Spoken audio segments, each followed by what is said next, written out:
अध्याय 15 ठोस आकृतियों का पृष्ठीय क्षेत्रफल एवं आयतन। प्रश्नावली 4 का 8वां क्वेश्चन। 7 क्वेश्चन तक देख चुके हैं। 8वां क्वेश्चन है, एक गोले का आयतन ज्ञात कीजिए जिसका पृष्ठीय क्षेत्रफल 154 वर्ग सेंटीमीटर है। बहुत आसान क्वेश्चन है। क्या दिया हुआ है हमें? एक गोला है जिसका क्या दिया हुआ है? पृष्ठीय क्षेत्रफल दिया हुआ है। मतलब इसका जो है पृष्ठीय क्षेत्रफल, ये जो ढक सकता है उसको दिया हुआ है। पृष्ठीय क्षेत्रफल का फार्मूला क्या होता है? गोले का 4πr²। ठीक है, ये हमें दिया हुआ है। कितना दिया हुआ है? 4πr² बराबर ये 154 दिया हुआ है। और हमें निकालना क्या है? गोले का आयतन निकालना है। तो गोले का आयतन का फार्मूला क्या होता है? 4/3πr³। यही होता है 4/3πr³। तो हमें यहाँ से r निकाल लेंगे। इस r का वैल्यू को यहाँ पर रख देंगे तो हमारा क्या निकल जाएगा? गोले का आयतन निकल जाएगा। ठीक है, तो सॉल्व करते हैं। दिया है गोले का पृष्ठीय क्षेत्रफल, गोले का पृष्ठीय क्षेत्रफल बराबर 154 वर्ग सेंटीमीटर। ये वर्ग सेंटीमीटर इतना दिया हुआ है। गोले का पृष्ठीय क्षेत्रफल का फार्मूला क्या होता है?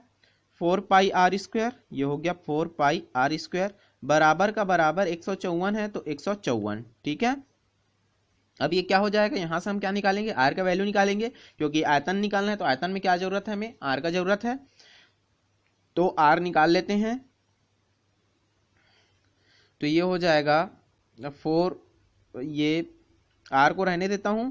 154 इधर आ गया, 154 इधर आ गया। या पहले वैल्यू रख देता हूँ। 4 का 4 हो गया। पाई का मान कितना हो गया? 22/7 का 22/7 r²। ठीक है, अब इधर पक्षांतर करूंगा। r² को यहीं पर रहने देता हूँ। 154, 7 नीचे में है, ऊपर चला जाएगा। ये हो गया 7 और ये 4 गुणित 22, ये क्या आ जाएगा? नीचे आ जाएगा। ठीक है, 2 से कट जाएगा, कटा देते हैं। 2 दूनी 4 और 2 सत्ते 14 और 2 सत्ते 14। ठीक है, एक बचेगा तो ये भी 14 हो जाएगा। अब कितना आ गया? 77 गुणित 22। यहाँ पर लिख लेता हूँ मैं फिर से। 77 गुणित 7/2 गुणित 22। 11 से कट रहा है, 11 दूनी 22 और 11 सत्ते 77। तो ये कितना है? r² बराबर कितना आ गया? 7 गुणित 7 और 2 गुणित 2। इसको और क्या लिख सकते हैं हम लोग? r² बराबर 7/2 का वर्ग। दोनों साइड वर्ग है तो दोनों साइड का वर्ग मैं क्या कर दूंगा? हटा दूंगा। तो r बराबर क्या होगा? ये वर्ग हट जाएगा। r बराबर 7/2। ठीक है, हमें क्या निकालना है? गोले का आयतन निकालना है। तो गोले का आयतन का फार्मूला क्या होता है? गोले का आयतन बराबर क्या हो जाएगा? 4/3πr³। यही होता है 4/3πr³। तो 4/3 का 4/3, पाई का वैल्यू कितना होता है? 22/7। तो ये हो गया 22/7।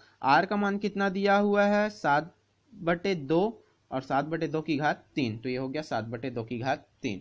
इसको और सॉल्व करेंगे तो क्या हो जाएगा? 4 गुणित, सब ऊपर वाले को गुणा कर देता हूँ, 22 और 7 की घात 3 है, मतलब 7 को 3 बार। 7 गुणित 7 गुणित 7, ये 7। ठीक है, बटे नीचे में क्या है? 3 गुणित ये 7 है और 2 कितने बार है? 3 बार। तो ये 2 गुणित 2 गुणित 2। कटा देते हैं जो जो कट रहा है। ये 7 और ये 7 कट रहा है। ठीक है, 2 1 कम, 2 दूनी 4, ये कट रहा है। फिर 2 1 कम और ये 2 दूनी हो गया। अब ये क्या जाएगा? फिर से 2 1 कम और 2 11 22, इतना हो गया, कट जाएगा ये। अब देखो क्या बचा है? 11 गुणित 7 गुणित 7। तो ये 11 और ये 7 गुणित 7 कितना हो जाएगा? 49 बटे कितना है? 3। इसका हम गुणा कर लेंगे। 11 का पहाड़ा पत्ता है 11 निया 99 का 9 हासी लाई 9, 11 चौक 44 और 44 और 9 कितना हो जाएगा? 53। ठीक है, 44 और 9 कितना हो जाएगा? 53। तो ये हो गया 53/3। इसको और कटा देते हैं। 3 1 कम 3, ये हो गया 3 1 कम 3, कितना बचेगा? 2। तो ये हो गया 3, 23, 2 बचा तो ये हो गया 23। 3 सत्ते 21, फिर 2 बचेगा तो ये हो गया 29।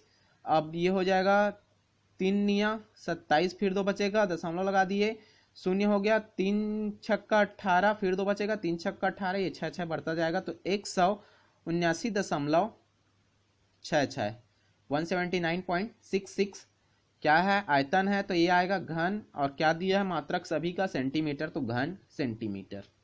ठीक है, घन सेंटीमीटर 179.66 घन सेंटीमीटर। ठीक है, ये था हमारा 8वां क्वेश्चन। नेक्स्ट क्वेश्चन देखते हैं, क्वेश्चन नंबर 9। दो गोलों के आयतनों का अनुपात 64:27 है, उनके पृष्ठीय क्षेत्रफलों का अनुपात ज्ञात कीजिए। ठीक है, तो हम क्या कर लेते हैं, दो गोलों का आयतन दिया हुआ है, तो दो गोला का आयतन कुछ भी मान लेते हैं, V1 V2 वॉल्यूम। ठीक है, और पृष्ठीय क्षेत्रफल कुछ भी मान लेते हैं, C1 C2। ठीक है, फिर उसको क्या करेंगे, हम लोग आगे सॉल्व करेंगे। माना दोनों गोलों के आयतन क्रमशः V1 तथा V2 है, और पृष्ठीय क्षेत्रफल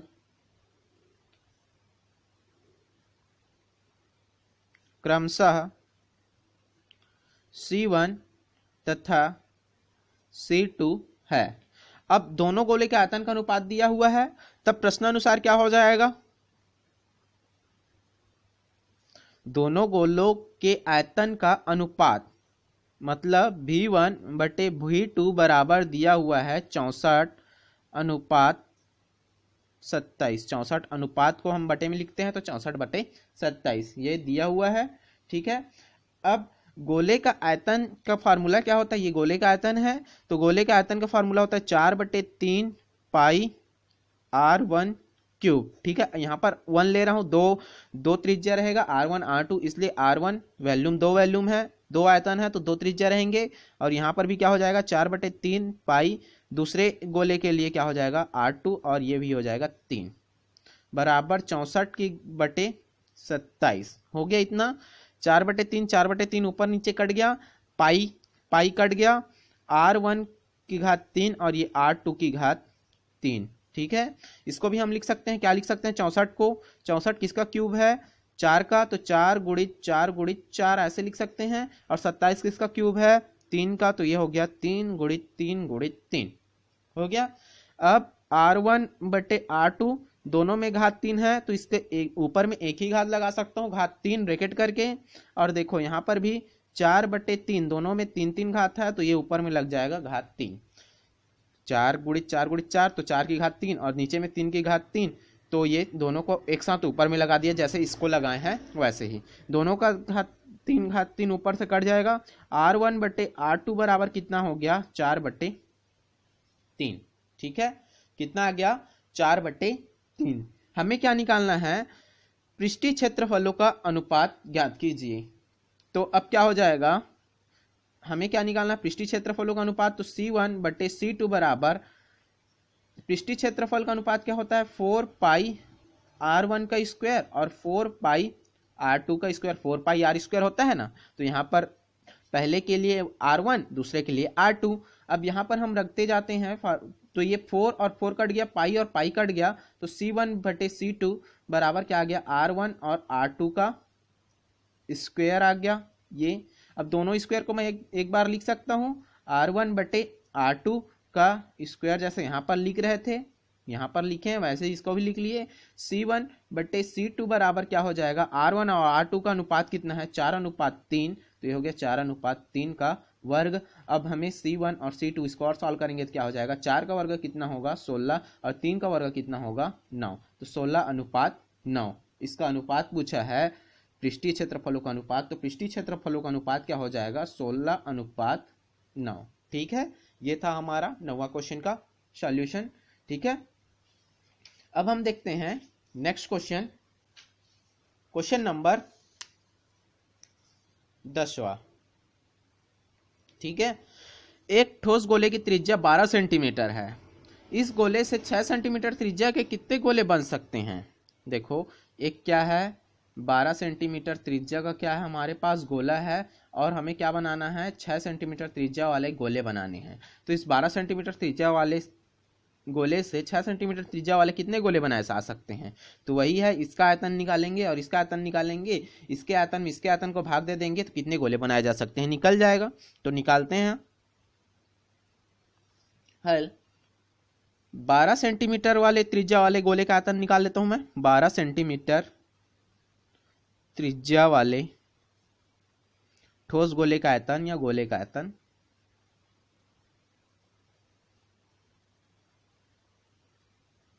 क्या हो जाएगा, 4/3 पाई आर क्यूब होगा। तो 4/3 पाई का पाई ही रहने देता हूं क्योंकि भाग देना हमें पता है, इस टाइप से क्वेश्चन बहुत सारे कर चुके हैं। आर क्यूब, आर का मान कितना है, 12 सेंटीमीटर वाले का निकाल रहे हैं, तो ये 12⁻³ हो गया। वैसे ही हम किसका निकालेंगे, 6 सेंटीमीटर त्रिज्या वाले गोले का आयतन निकालेंगे।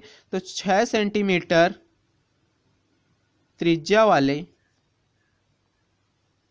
गोले का आयतन कितना हो जाएगा, गोले का आयतन ये भी हो जाएगा 4/3 पाई आर क्यूब। तो यहाँ पर 4/3 का 4/3 पाई का पाई, और आर का वैल्यू कितना है, यहाँ पर 6 सेंटीमीटर वाले का निकालना है, तो ये 6⁻³ हो गया इतना। अब देखो, माना 12 सेंटीमीटर त्रिज्या वाले गोले से 6 सेंटीमीटर त्रिज्या वाले x गोले बनाए जा सकते हैं।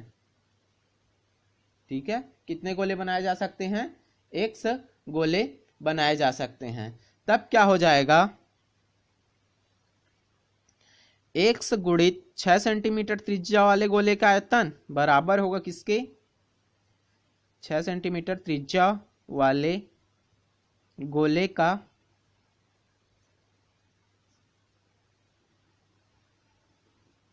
आयतन बराबर होगा 12 सेंटीमीटर त्रिज्या वाले गोले के आयतन के।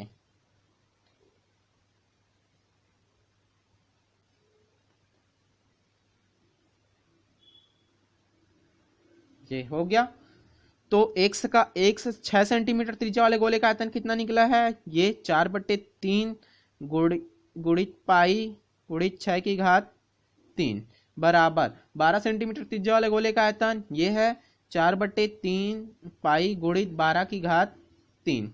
अब x का मान निकालना है, तो x बराबर क्या हो जाएगा हमारा, ये 4/3 ऊपर वाला तो ऊपर में ही रहेगा, पाई गुणित 12⁻³ का, ये 12⁻³ ये 4/3 पाई गुणित 6⁻³ हो गया इतना।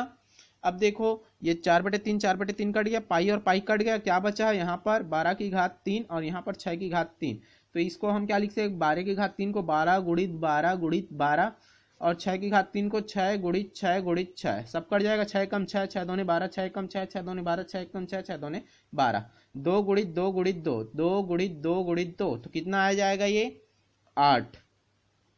तो कितने गोले बनाए जा सकते हैं, 8 गोले बन सकते हैं। 12 सेंटीमीटर त्रिज्या वाले गोले से कितने, 6 सेंटीमीटर त्रिज्या वाले कितने गोले बनाए जा सकते हैं, 8 गोले बनाए जा सकते हैं। ठीक है, अतः 8 गोले बन सकते हैं। कितना गोले बन सकते हैं पूछा है ना, तो बता सकते हैं 8 गोले बन सकते हैं। ठीक है, नेक्स्ट क्वेश्चन पे आते हैं। Question number 11। क्वेश्चन नंबर 11 है, यदि किसी गोले का आयतन और पृष्ठीय क्षेत्रफल बराबर है तो उसकी त्रिज्या ज्ञात कीजिए। अब गोले का आयतन पता है, गोले का आयतन कितना होता है 4/3 पाई आर क्यूब, और पृष्ठीय क्षेत्रफल क्या होता है 4 pi R square, 4 pi R square होता है। दोनों क्या है बराबर है, तो वहां से आर का मान इजी से निकल जाएगा। ठीक है, सॉल्व करते हैं इसको भी। गोले का आयतन दिया है, गोले का आयतन बराबर है किसके, पृष्ठीय क्षेत्रफल, गोले के पृष्ठीय क्षेत्रफल की। यहां पर लिख लेना गोले का पृष्ठीय क्षेत्रफल के क्या है बराबर है, तो गोले के आयतन का फार्मूला क्या होता है, 4/3 पाई आर क्यूब इक्वल टू गोले का पृष्ठीय क्षेत्रफल का आयतन फार्मूला क्या होता है, 4 पाई आर स्क्वायर हो गया। हमें क्या निकालना है, आर का वैल्यू निकालना है। त्रिज्या ज्ञात कीजिए बोला है, त्रिज्या निकालना है। त्रिज्या निकालने के लिए क्या करेंगे, हम आर को इसी साइड में रहने देते हैं, आर की क्यूब, अब बाकी को उधर ले जाते हैं। ये 4 पाई आर, ये आर स्क्वायर है तो रहने देते हैं यहीं पर भी, ये 4/3 ये पाई आर पाई, ठीक है। आर क्यूब तो यहीं पर है, आर का वैल्यू निकालना है, इसलिए देखो ये 4 और ये 4 कट गया, ये पाई और ये पाई कट गया, तो आर क्यूब बराबर कितना हो जाएगा, ये 3 आर से बड़ा हो जाएगा, ये 3 ऊपर जाएगा ना, 3r स्क्वायर हो गया। अब आर का वैल्यू निकालना है तो इस आर को इधर लाना पड़ेगा, आर क्यूब ये गुणा में है, इधर आएगा तो क्या हो जाएगा, भाग में हो जाएगा। ये इधर से आर की घात 2 और यहाँ से भी 2 कट गया, तो कितना बचे, ऊपर में 1 आर बचा है, आर बराबर 3, और किसमें दिया, किसमें निकलेगा, ये खाली यहाँ पर कुछ मात्रक नहीं है तो आर इकाई, ऐसे करके इसका आंसर हो जाएगा, ठीक है। जब इसका मात्रक नहीं दिया रहता है तो इकाई लिख देते हैं। गोले का त्रिज्या कितना है, 3 इकाई होगा, ठीक है। 2 क्वेश्चन और बच गए हैं, उसको हम देखेंगे नेक्स्ट वीडियो में, बहुत लंबा हो जाएगा वीडियो इसलिए, ठीक है, उसको हम नेक्स्ट वीडियो में कंप्लीट कर देंगे। वीडियो अच्छा लगा तो लाइक कीजिए, शेयर कीजिए, सब्सक्राइब कीजिए। Thank you.